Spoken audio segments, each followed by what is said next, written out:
Mientras se espera el desembolso del Fondo Monetario Internacional, la pobreza no cesa. Alfredo Blanco está con nosotros, vamos a hablar del tema. Alfredo, ¿cómo te va? ¿Qué tal? ¿Cómo estás, Ricardo? Bien. Bueno, la primera cuestión es, por estos días todo se empezó a discutir, el fondo ha dicho que no le va a dar el desembolso, la CUNSA dice, bueno, es un poco burocrático, otros dicen, bueno, ha cambiado el director gerente porque se fue Christine Lagarde.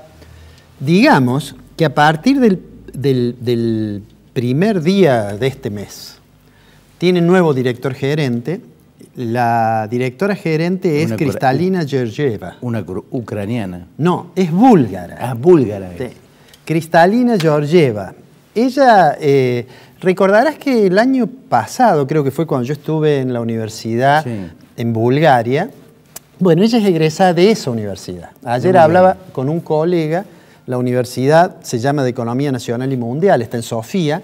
Y ayer hablaba con un colega con el cual yo estuve cuando estaba allá y me decía que efectivamente ella ha sido profesora asociada de la universidad durante bastante tiempo, hasta que entró como técnica del Banco Mundial. Es la señora que tenemos ahí en la imagen. Entró como técnica del Banco Mundial, terminó siendo presidenta del Banco Mundial, presidenta durante 3 meses del grupo del Banco Mundial, fue vicepresidenta de presupuesto y de recursos humanos de la Unión Europea. O sea, tiene una trayectoria, digamos, bastante importante. ¿Por qué introduzco esto? Porque no deberíamos pensar que porque se va Christine Lagarde y viene otra persona en su lugar, esto significa un cambio drástico y que si antes el fondo nos tenía cierta simpatía, ahora dejó de tenerlo y por eso difieren. Ayer la CUNSA dijo una cosa que es cierta, que el Fondo Monetario es una institución bastante burocrática, ¿no es cierto? Pensemos que tiene 2.500 empleados, funcionarios. Sí. De manera tal que es altamente probable y es razonable que además con el grado de exposición que tiene con la Argentina, digo, bueno, vamos a ver un poco antes de tomar la decisión de liberar el desembolso, que lo va a hacer porque las metas que están acordadas en aquel acuerdo que ya no existe, se cumplieron. Y además lo dice de la forma, el Fondo Monetario tiene un discurso, yo diría tiene como una especie de idioma Fondo Monetario Internacional, muy cuidadoso, porque no nos olvidemos que es un lugar donde digamos, hay 189 países, aunque haya algunos que tienen mucho más peso, como es el caso de Estados Unidos, y sus decisiones además están influidas por Estados Unidos. Eso explica el trato que ha tenido Argentina de parte del fondo en los últimos tiempos.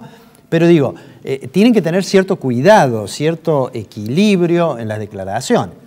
Pero digo, para despejar esto que algunos dicen, no, el fondo no le manda la plata porque Argentina ya entró, digamos, en un camino barranca abajo que no tiene salida, vale la pena, antes que asumiera, porque hoy es el primer día que está Georgieva de directora gerente, hubo un comunicado que yo le he puesto ahí en la placa que sigue.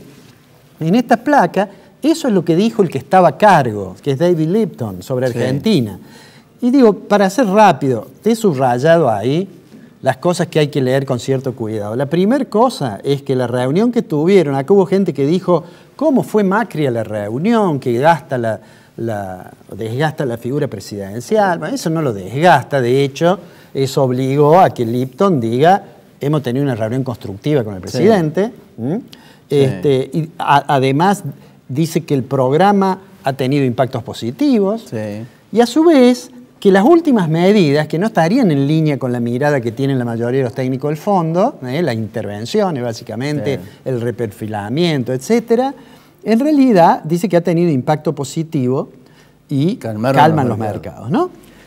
Y lo más importante de eso quizá es que van a continuar colaborando. Tiene una frase final que dice que van a hacer otras reuniones antes de la reunión anual. ¿Cuándo es la reunión anual? Bueno, la reunión anual del Fondo Monetario con el Grupo de Banco Mundial es ahora en octubre. De manera tal que parece razonable que lo difiera. Tenemos elecciones el día 27 y después seguirán seguramente discutiéndolo, ¿no? Y seguramente va a tener mucha importancia lo que diga el presidente de los Estados Unidos a través de sus funcionarios, ¿no? O sea, mientras eso ocurre, a veces pinta un panorama, digamos, el gobierno tuvo como 2 noticias. Estaba festejando el domingo el triunfo en Mendoza, mientras sabía que iba a estar triste el lunes porque iba a salir el dato de pobreza. Bueno, sobre pobreza seguramente Pablo va a hablar con más detalle, pero a mí me gustaría decir 2 o 3 cositas. La primera de ellas es sobre el tema de desigualdad, que no es lo mismo que pobreza. Sobre desigualdad. Y en la placa que sigue, ponemos esto de desigualdad, en la siguiente yo he puesto un gráfico que es un coeficiente, que lo hemos mencionado en algunas oportunidades. Ese gráfico tiene el coeficiente de Gini, que es la placa siguiente. Si uno mira esa placa, vas a ver que desde, digamos, 2016, que sería cuando asumió Macri, el coeficiente de Gini, mientras está más cerca de 1, es porque es más desigual. Y mientras está más cerca de 0, es porque es una sociedad que el ingreso está distribuido de manera más equitativa. Igualdad absoluta. Claro. Si vos te fijas allí, durante 2017 daba la impresión que disminuía la desigualdad. Así es. ¿Por qué daba esa impresión? Bueno, en 2017 la economía tenía ciertas expectativas favorables, el gobierno, la economía parecía que arrancaba, etc. 2018, claramente... se dispara. Claro, allí vemos, fíjate cómo sube, y eso tiene que ver con la modificación del tipo de cambio, con la aceleración de la inflación, etcétera, que los sectores que perciben menos ingresos son los más castigados, obviamente, ¿no? Entonces digo, la primera cuestión es que Argentina tiene una estructura de distribución del ingreso desigual. Esta es una sola forma de verla, el coeficiente Gini. Hay otras formas, uno puede mirar en un gráfico una curva que se llama curva de Lorenz-Pareto, en fin, pero digo, tenemos una situación de desigualdad. La desigualdad además se profundiza cuando hay crisis y cuando aumenta la pobreza, porque los pobres son los que más sufren, obviamente, esa situación. Entonces ayer el INDEC dio el informe sobre la incidencia de pobreza e indigencia. Es decir, medida por ingreso. Hay distintas formas de plantear el tema de la pobreza. Sí. En realidad uno podría tener un indicador multidimensional que incluye si uno accede a la educación, si accede a la salud, etc. Pero hay un dato que es el dato de medida por ingreso. Es decir, yo digo, calculo cuánto es una canasta de bienes, cuánto cuesta, y digamos, la familia que tiene un ingreso por debajo de eso, digo que es pobre, ¿no? Si está muy abajo y ni siquiera cubre una canasta alimentaria, no la total, bueno, entonces es indigente, ¿no? Bueno, en realidad Macri, cuando asumió, dijo, me gustaría que me juzguen por lo que yo haga con la pobreza. Fijó como un objetivo la pobreza, ¿no? Es indiscutible que, terminado su mandato, tiene problemas. Miremos ahora incidencia de la pobreza en el primer semestre. El gráfico siguiente, allí está el dato de ayer. Esos dos grafiquitos los hice así. Si vos te fijas, están, por un lado, viendo cuántas personas están por debajo de esa línea, y de este otro lado, cuántos hogares, ¿no? Sí. Bueno, 35,4% es el total de pobres, y de ese total de pobres hay un 7,7% de indigentes y un 27,7% de pobres que no son indigentes, ¿no es cierto? Bueno, por hogares da parecido, por supuesto el número es más bajo, porque en cada hogar hay más personas, bueno. Sí. Pero digo, esto uno podría decir, bueno, se lo están diciendo al presidente, ¿eh? Usted prometió que lo juzgaran por lo que le iba con la pobreza y veo que no le ha ido tan bien. Eso es lo que le dicen, ¿no? Sí. En la placa siguiente tenés allí pobreza, cómo evolucionó desde que llegó Macri.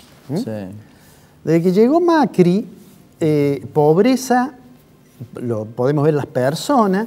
De nuevo, en ese periodo que parecía que mejoraba la desigualdad, sí, ves que los gráficos estos de marrón, sí, las columnas marrones, ves que da la impresión de que bajaba durante 2017, a partir del primer trimestre del 2018, obviamente se dispara y llega a esos niveles que tenemos ahí, ¿no? Ahora, fíjate, bueno, lo mismo ocurre cuando uno mira indigencia, 7,7. Me parece que en el gráfico anterior, en ese, es 35,4, me parece, no 35,1, ¿no? Está bien. Bueno, pero digo, ahí también en indigencia se ve cómo, es que en la placa siguiente se ve cómo 7,7. Hacia 2019, 7,7, bueno.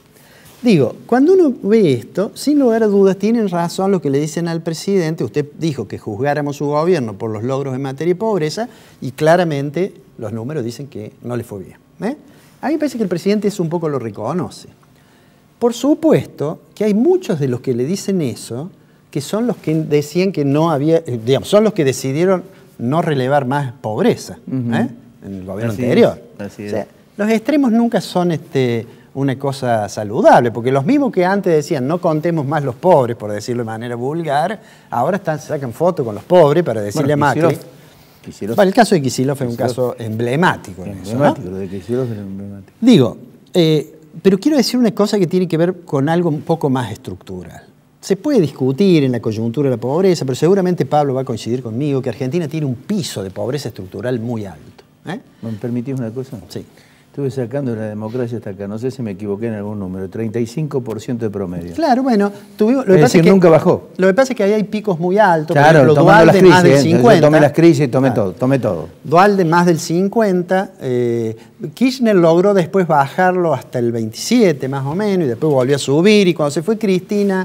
Bueno, no está claro cuánto era, pero uno diría, bueno, estará en torno al 30%, al 28%. 29%. Sí, sí. Es un poco complicado tomar ese... pero bueno, no quiero entrar en una cuestión muy técnica, porque cuando el INDEC saca el segundo semestre de 2016, bueno, ya había venido el efecto de unificación del mercado cambiario. Sí, acá todavía no está el impacto de... Y en todavía no está el impacto de las últimas corridas cambiarias. Pero digo como cosa general y avalando lo que vos decís. Argentina tiene un problema estructural que no lo resuelve y todavía seguimos teniendo una idea equivocada cuando nos miramos con algunas economías vecinas. Sí. Si uno mira a Chile, mira Uruguay, Brasil sacó mucha gente de la pobreza, qué sé yo, bueno.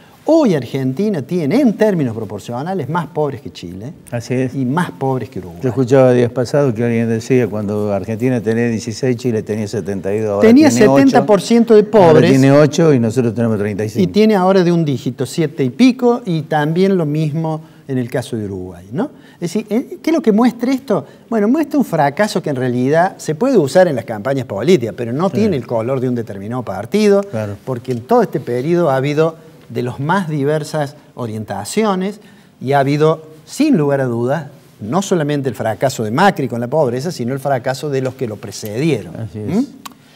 De manera tal que está bien que el tema se visibilice, está bien que los que vayan a gobernar vean que este es un problema grave, porque en realidad esto es una bofetada para la dignidad humana, que tengamos un tercio de la población pobre, pero tengamos claro que esto no se va a resolver en unos pocos meses, ni con 2 o 3 medidas o anuncios que puedan sonar bien a los oídos de la gente.